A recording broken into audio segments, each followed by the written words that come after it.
Welcome back to my classes. आज हम आप सभी को बताने वाले हैं क्लास 12 बायोलॉजी का जो मोस्ट इंपॉर्टेंट टॉपिक है 2026 के लिए 2 से 3 नंबर और 5 नंबर के लिए हम आपको कितना टॉपिक बताने वाले हैं 85 टॉपिक बताने वाले हैं, जो आपको यूपी बोर्ड में 70 में 70 दिलाएंगे, मतलब 100 में 100 दिलाएंगे। 30 नंबर प्रैक्टिकल के और 70 नंबर इसके। तो यहाँ पर लगातार जो आया हुआ है 2013, 14, 15, 2016, 17, 18, 2022, 24 और 25, मतलब 26 में आने वाला महत्वपूर्ण परिभाषा। और क्वेश्चन हमारा लिंग सहलंग रोग किसे कहते हैं और इसका वर्णन करना है, जो 2022 तक आया है, 2026 में आने की संभावना अधिक है। फिर अगला क्वेश्चन है मधुमक्खी में लिंग निर्धारण की प्रक्रिया क्या होती है। फिर हमारा मोस्ट इंपॉर्टेंट क्वेश्चन है डीएनए की संरचना के वाटसन और क्रिक महोदय का मॉडल को बनाकर आप सचित्र वर्णन करना है। डीएनए और क्रिक महोदय का जो मॉडल था उसको प्रस्तुत करना है और यहाँ पर बनाकर समझाना है। फिर अगला क्वेश्चन है आरएनए पर संरचना पर संरक्षित टिप्पणी लिखना है, मतलब आरएनए की संरचना पर आपको टिप्पणी लिखना है। फिर अगला जो मोस्ट इंपॉर्टेंट क्वेश्चन है प्रोटीन का संश्लेषण जो हमारा मोस्ट इंपॉर्टेंट क्वेश्चन है। फिर अगला क्वेश्चन है आनुवांशिकता कूट क्या है, इसकी विशेषताएं लिखनी है। आनुवांशिक कूट जो होता है वो क्या होता है और इसकी विशेषताएं लिखनी है। फिर अगला क्वेश्चन है हमारा हर्षे तथा चेज का प्रयोग समझाइए। डीएनए आनुवांशिक पदार्थ होता है, प्रयोग द्वारा इसको पुष्टि कीजिए किस प्रकार होता है।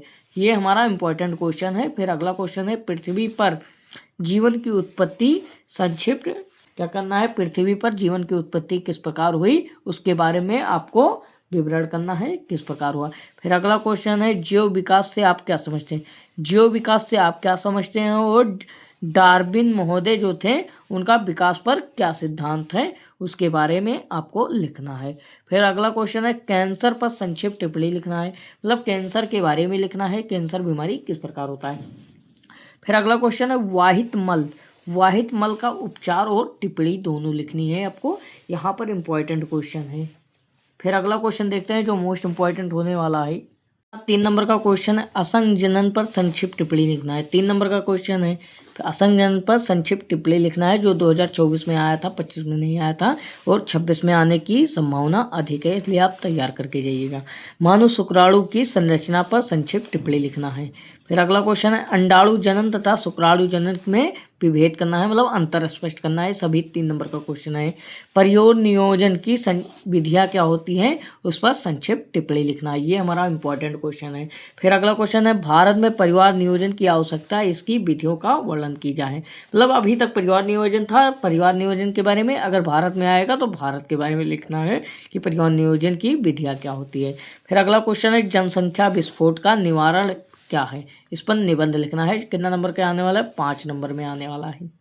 फिर अगला जो हमारा क्वेश्चन है अपूर्ण प्रभाविता और सहभोजिता और में अंतर देना है, मतलब अपूर्ण प्रभाविता और सहभोजिता में अंतर आपको स्पष्ट करना है, ये हमारा मोस्ट इंपॉर्टेंट क्वेश्चन है। फिर अगला क्वेश्चन है मेंडल के प्रभाविता के नियम, मेंडल का जो प्रभाविता का नियम था उसके बारे में आपको स्पष्ट करना है, जो हमारा मोस्ट इंपॉर्टेंट क्वेश्चन है। फिर अगला क्वेश्चन है प्रभावी तथा अप्रभावी लक्षण, मेंडल का जो प्रभावी और अप्रभावी लक्षण है उसके बारे में आपको बताना है। ये टॉपिक आप तैयार कर लीजिए, क्लास 12 में किसी भी प्रकार की बायोलॉजी में आपको प्रॉब्लम नहीं होगी और एमसीक्यू भी हम तैयार करवा रहे हैं। फिर अगला क्वेश्चन है 17 नंबर क्वेश्चन है हमारा डीएनए फिंगरप्रिंट से हम क्या समझते हैं और इसका उपयोग किस प्रकार करते हैं। हम डीएनए फिंगरप्रिंट के बारे में आपको बताना है कि डीएनए फिंगरप्रिंट मानव में किस प्रकार काम करता है। फिर अगला क्वेश्चन है न्यूक्लियोसोम का आपको नामांकित चित्र बनाना है। यूपी बोर्ड 2022 में आया था, हो सकता है आपकी बात ना आ जाए लेकिन आप तैयार कर लेना। फिर अगला क्वेश्चन जो हमारा इंपॉर्टेंट क्वेश्चन है उत्परिवर्तन क्या होता है। उत्परिवर्तन हमारा अचानक जो परिवर्तन होता है, जीन में अचानक परिवर्तन होने के कारण उत्परिवर्तन कहते हैं, तो इस पर आपको बड़ा टिप्पणी लिखना है, उसके बारे में आपको लिखना है, जो पेपर में मोस्ट इंपॉर्टेंट है। फिर अगला क्वेश्चन है हमारा सक्रिय तथा निष्क्रिय प्रतिरक्षा, यहाँ पर सक्रिय होना चाहिए, क्या होना चाहिए, सक्रिय होना चाहिए, मॉडल ने गलत छाप दिया है। तो यहाँ पर सक्रिय तथा निष्क्रिय प्रतिरक्षा के बारे में आपको अंतर स्पष्ट करना है। कितने नंबर में है, 3 नंबर में आने वाला है। फिर अगला क्वेश्चन है प्रतिरक्षा क्या होता है। अभी तक सक्रिय और निष्क्रिय था, अब प्रतिरक्षा मतलब सुरक्षा क्या होता है बॉडी का, तो उसके बारे में आपको इम्पोर्टेंट लिखना है। यहाँ पर। फिर अगला क्वेश्चन देखते हैं, मोस्ट इम्पॉर्टेंट अगला क्वेश्चन है, कृषि में जैव प्रौद्योगिकी का उपयोग किसका वर्णन करना है। मतलब कृषि में जैव प्रौद्योगिकी का मतलब उद्योग का वर्णन करना है। फिर अगला क्वेश्चन है, मानव इंसुलिन पर टिप्पणी लिखना है। मतलब इंसुलिन की कमी से हमें क्या रोग होता है, घेघा रोग होता है, तो उसके बारे में आपको टिप्पणी लिखना है कि इंसुलिन की महत्ता क्या है। फिर अगला क्वेश्चन है, परजीवी परजीवी जंतु क्या होता है। परजीवी जंतु पर आपको टिप्पणी लिखना है। फिर अगला क्वेश्चन है, जैव विविधता से आप क्या समझते हैं, इसके संरक्षण में आप टिप्पणी लिखना है। मतलब इसका संरक्षण टिप्पणी लिखना है, जैव विविधता के बारे में क्या होता है। फिर अगला क्वेश्चन जो हमारा मोस्ट इंपॉर्टेंट क्वेश्चन है 2 नंबर का, आवृत पहेजी पौधे में बीजाणु जनन प्रक्रिया किस प्रकार होती है, इसका सचित्र वर्णन करना है। फिर अगला क्वेश्चन है, द्विबीजपत्री भ्रूण में विकास का वर्णन किस प्रकार होता है, तो इसके बारे में आपको लिखना है पेपर में, ये आप तैयार करके जाना। फिर अगला क्वेश्चन है, आवृत बीजी में पौधों में दोहरा निषेचन पर टिप्पणी लिखना है। मतलब आवृत बीजी पौधों में हमारा दोहरा निषेचन मतलब द्विनिषेचन क्रिया किस प्रकार होती है, उसके बारे में आपको लिखना है। फिर अगला क्वेश्चन है, शुक्राणु जनन शुक्र जनन की नलिका का संरचना बनाना है। शुक्राणु जनन की नलिका का आपको क्या बनाना है, सचित्र वर्णन करना है और प्लस इसकी संरचना बनानी है। फिर अगर यहाँ पर मोस्ट इंपॉर्टेंट है, अपरा अपरा का कार्य क्या होता है, इस पर आपको क्या लिखना है, टिप्पणी लिखना है। यहाँ पर 2022 तक आया है, इसके मतलब 25 में नहीं आया था, 26 में आने की संभावना अधिक है। फिर अगला क्वेश्चन है, शुक्राणु जनन क्या है, इसके लक्षण बताना है। शुक्राणु जनन क्या होता है, उसको लक्षण में आपको बताना है। फिर अगला क्वेश्चन है, मनुष्य के मादा जनन तंत्र का आपको वर्णन करना है। मतलब मनुष्य में जो नर जनन तंत्र और मादा जनन तंत्र, ये दोनों का आपको वर्णन करने के लिए आएगा। यहाँ पर मादा जनन तंत्र का कह रहा है तो नर जनन तंत्र का भी आएगा। फिर अगला क्वेश्चन है, मनुष्य में लिंग निर्धारण की संक्षिप्त टिप्पणी करना है। मतलब लिंग निर्धारण किस प्रकार होता है, उसके बारे में आपको संक्षिप्त टिप्पणी लिखना है। फिर अगला क्वेश्चन जो मोस्ट इंपॉर्टेंट क्वेश्चन होने वाला है, डाउन सिंड्रोम क्या होता है, इसके बारे में और इसका लक्षण लिखना है। ये पेपर में हर बार आता है, कोई ऐसा सेट नहीं है जिसमें पेपर में ना आए, इसलिए डाउन सिंड्रोम आपको तैयार करके जाना है यूपी बोर्ड में। क्वेश्चन है हमारा, अपूर्ण प्रभाविता पर टिप्पणी लिखना है। मतलब अपूर्ण प्रभाविता, जो प्रभाविता नहीं हुआ है उस पर आपको टिप्पणी लिखना है। फिर अगला क्वेश्चन है, मानव जीनोम प्रोजेक्ट पर टिप्पणी लिखना है।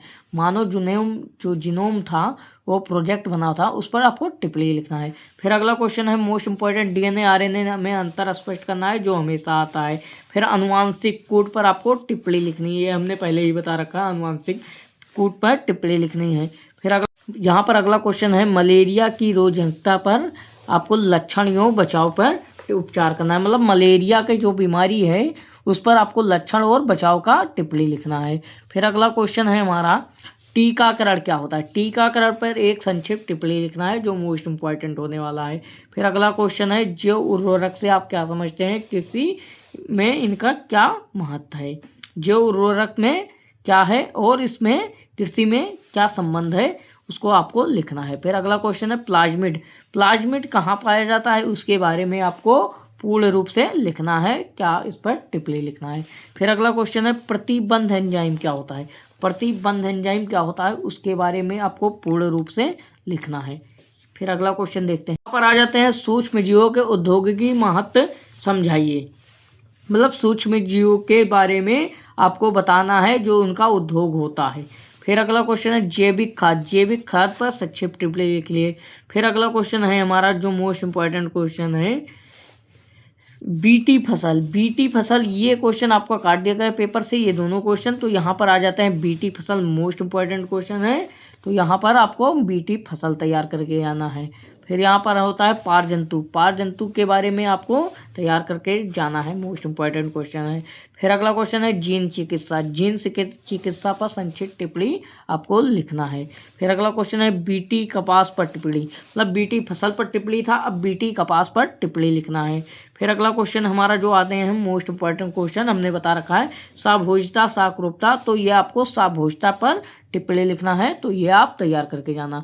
फिर अगला क्वेश्चन है मोस्ट इंपॉर्टेंट, खाद्य श्रृंखला किसे कहते हैं, इसका वर्णन करना है कि खाद्य श्रृंखला क्या होता है। फिर यहाँ पर आ जाते हैं, इसी प्रकार निम्नलिखित में से अंतर स्पष्ट करने के लिए जो 3 नंबर के क्वेश्चन है आपको ये आपको तैयार करके जाना है। खाद्य श्रृंखला तथा खाद्य जाल क्या होता है, खाद्य श्रृंखला क्या होता है और खाद्य जाल क्या होता है। प्राथमिक एवं द्वितीय उत्पादकता क्या होता है, उत्पादक एवं उपभोक्ता क्या होता है, इसके बारे में अंतर स्पष्ट करना है। तो ये 6 आपको अंतर स्पष्ट करने के लिए आएगा, मतलब अंतर स्पष्ट करने के लिए तो बहुत आएगा, लेकिन ये 6 इंपॉर्टेंट है। क्या है, IMP है, तो इसलिए आप तैयार करके जाना। फिर अगला क्वेश्चन है जैव विविधता का परिभाषा दीजिए। अभी हमने बताया जैव विविधता क्या होता है, तो उसके बारे में आपको पूर्ण रूप से पढ़ना है, क्योंकि ये इंपॉर्टेंट है, इसलिए बार बार आ रहा है। पर मोस्ट इंपॉर्टेंट क्वेश्चन है बायोरिएक्टर क्या होता है। बायोरिएक्टर क्या होता है उसके बारे में आपको मोस्ट इंपॉर्टेंट क्वेश्चन है, तो उसका वर्णन करना है।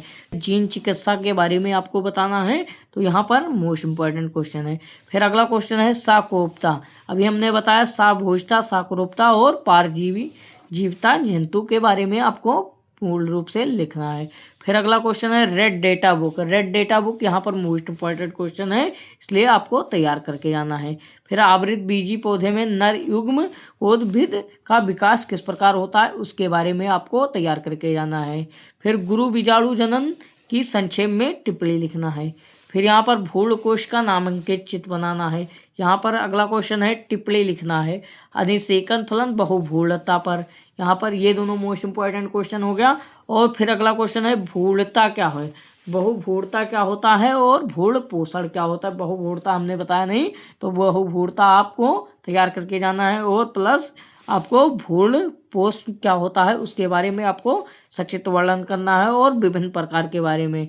फिर अगला क्वेश्चन है हमारा मोस्ट इंपॉर्टेंट क्वेश्चन है परिपक्व प्राकोश की अनुप्रस्थ काट में केवल नामांकित चित्र बनाना। ये आपका कितना नंबर का होता है, 3 नंबर का होने वाला है।